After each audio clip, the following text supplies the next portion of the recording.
Welcome to the Global Interview. Thank you for listening. This is where you can keep up to date with all the latest news and information direct from leading creatives, leaders, and thinkers. We can help to keep you right up to date with all the latest information from interesting people who make a real difference in this globally connected world. You can find out more about the show at theglobalinterview.com. Enjoy the episode. Alan Hennessy, digital marketing and social media consultant, keynote speaker, LinkedIn trainer and podcaster. Thank you for doing the Global Interview. Maybe you could start with giving a brief bio for the audience in terms of who you are and what you do. That would be very helpful. I am Alan Hennessy, of Compass Media, a social media and digital marketing consultant and LinkedIn expert. I help businesses to break through the noise of social media and help them to create visibility and build awareness for their brand. I've been in this profession for 15 years, and I'm also a podcaster with 2 very successful podcasts. In terms of your current role then, this sort of a 2 podcast plus your company, what do you like about your career and the area of focus that you're involved in now? What do you like about it? What I really enjoy about my profession is supporting my clients and helping them be more visible online. It is satisfying for me seeing my clients getting results from the work that I can help them with, the work and training that I do. When you are outside of your work area, is there anything from a hobby or an interesting perspective that's important to you as well? Family is especially important to me because I think that they are the key to everyone's success. When it comes to hobbies, I enjoy music and DJing, which I've done for over 30 years. It has always been a passion of mine, and I enjoy it in my spare time. Is it computer-driven MP3 list, or is it still in vinyl, or a mixture of everything these days, or how does that work for a DJ in today's age? It's more computer-driven, but you still can't beat the vinyl. From the sound of the needle picking up the first sound as it is a more natural sound.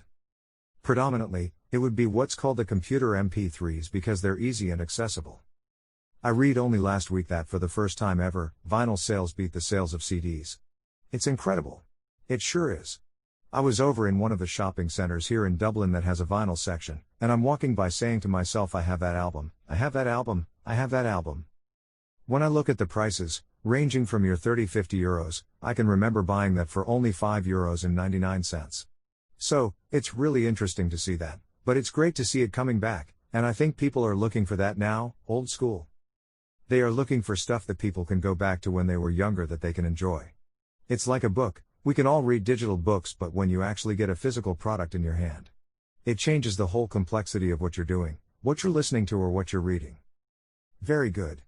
And whether it's hobbies, life in general or your chosen career path, is there a phrase, quote or a saying that you sort of like to live by, that inspires you? Many years ago, I heard a quote that I think is brilliant, and it sums up what I do and what I believe in: your only limitation is you. I think it's so true because we limit ourselves and we seem to say, we can't do something that we can actually do. What are you most proud of, Alan, from your life? I'm most proud of my career to date and my family. I have a beautiful wife and 2 teenage girls, and I look at them and think they are phenomenal. To be part of their lives is what I'm most proud of. What do you wish you would have known when you started out? That it is not all a bed of roses. Laughs. What I wish for when I started out was to understand that things just don't happen overnight and it's hard work. You must be prepared to put the hard work in. It has shown me over the years that nothing is ever handed to us on a silver plate. You have to work hard. If you put the work in, you will get your rewards and never give up. When you just throw the hat in, you're only failing yourself as opposed to failing anyone else, as all good projects and ideas take time. Is there anybody in business, academic or even creative circles that you admire? There would be a number of people, including Simon Sinek or Mark Schaefer. Simon Sinek has a way of speaking the truth in his explanations of understanding life and your own ideas of life. Mark Schaefer looks at the subject, and he takes them, understands them and develops them in such a way that the reader can understand it, and we all learn from it. I was fascinated by his book, The Marketing Rebellion. The Most Human Company Wins. It changed my perception and vision for marketing because I came at it from a different angle. It was so refreshing to understand, to listen and to read that book. So when you think about that in the context of companies, brands, institutions, did that change your opinions on brands and companies that are getting it right, or do you think there are? Do you look at certain brands and companies and say, look, I think they are not getting it right at the moment? For sure, I can see some brands that are doing it right because I think we have to move, adapt, and we have to pivot. And I think some brands are still in that zone of, this is what we do and this is how we do it, whereas other brands are more open to change. And the age that we live in now, I think there is so much more opportunity. We have to listen to customers, to the consumers and understand what it is that they are looking for because they are the ones that are in control. We are no longer in control. It has become full circle now, which is great to see because it opens up so many opportunities for us to be human and interact as humans with each other. Is there any advice that you've received along the way in your career to date that you'd like to pass on or share? I think one of the best pieces of advice I got was when I started the podcast. I interviewed Ted Rubin, and I was quite nervous interviewing him because he was such a celebrity and an innovator and a marketer of global standings. When I got on the podcast, he actually came off from another interview with Amazon Time or Amazon News on CNN. When he came on, he said, "Sorry for being late. I just had to be on CNN News." I said to him that really has made me a little bit more nervous, and his exact words to me, and it's the advice that I've carried through with everything I do, is that it's just the two of us having a chat, person to person, friend to friend. And I will always remember that because we are all doing the same things just in different ways. It really resonated with me, and I've carried that through in everything I do in regards to training, business, and in people I have met in my life. That's a great guest for your podcast. Do you want to give them the podcasts and just maybe explain a little bit about what they are about?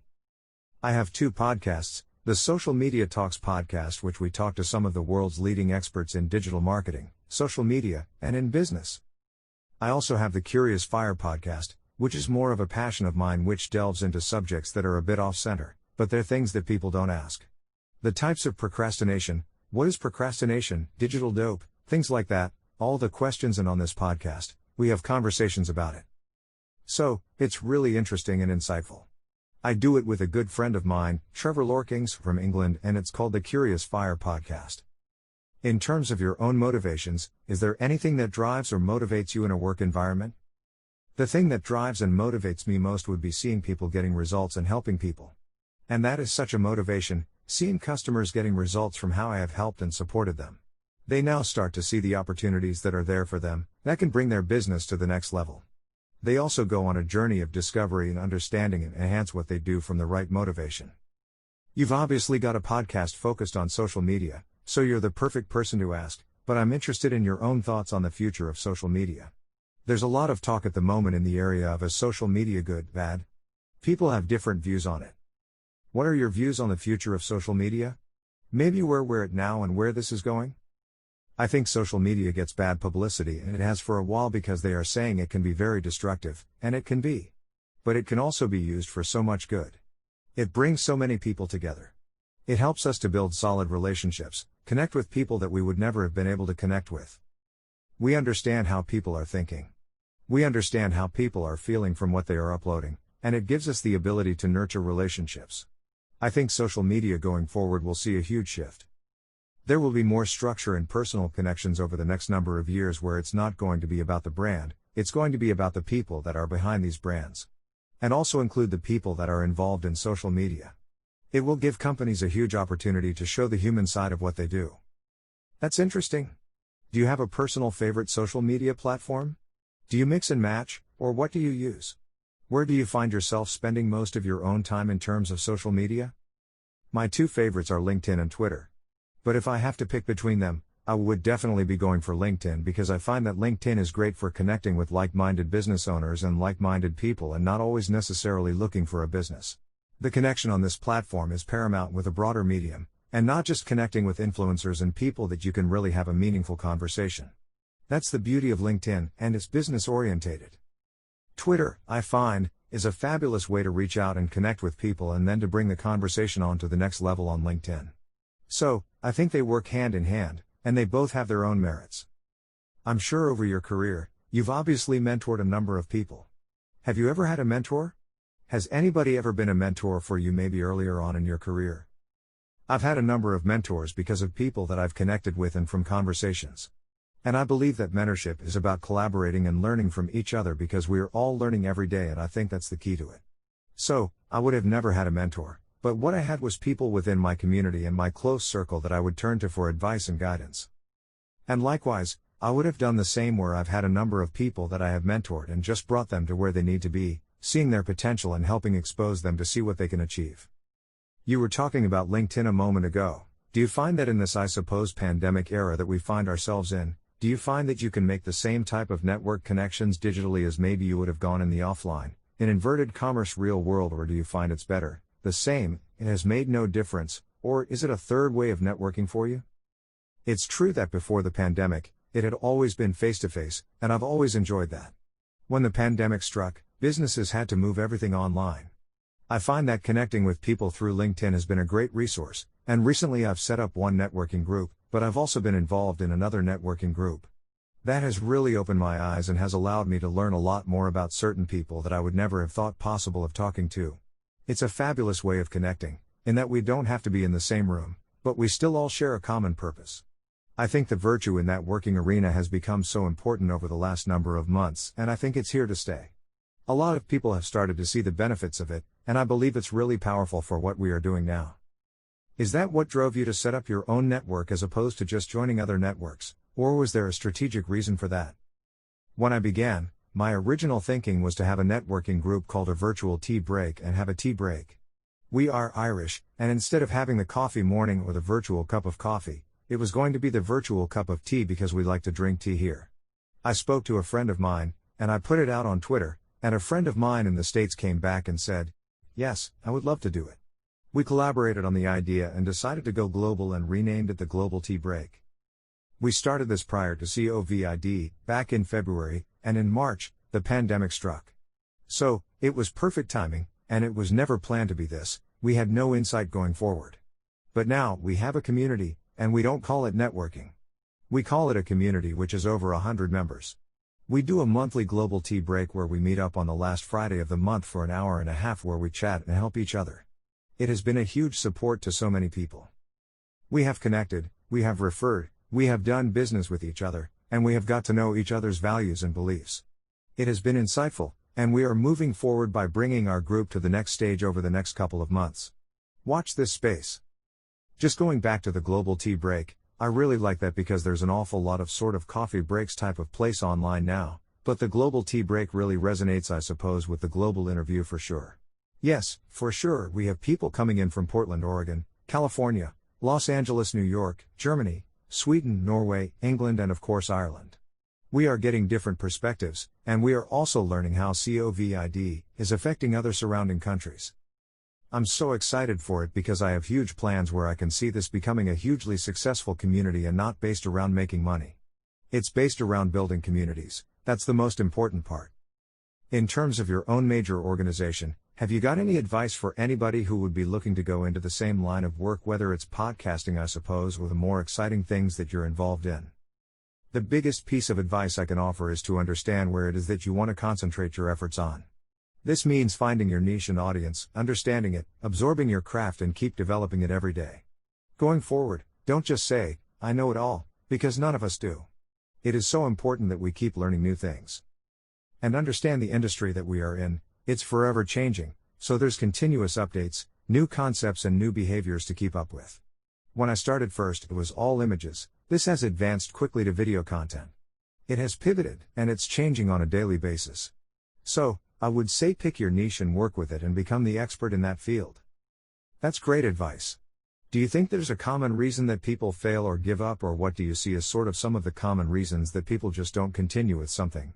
I think it's human nature that we want overnight success. When we start something, we say, "I want to be great, I'm going to be great." And sometimes they fail because they lose sight of what the goal is.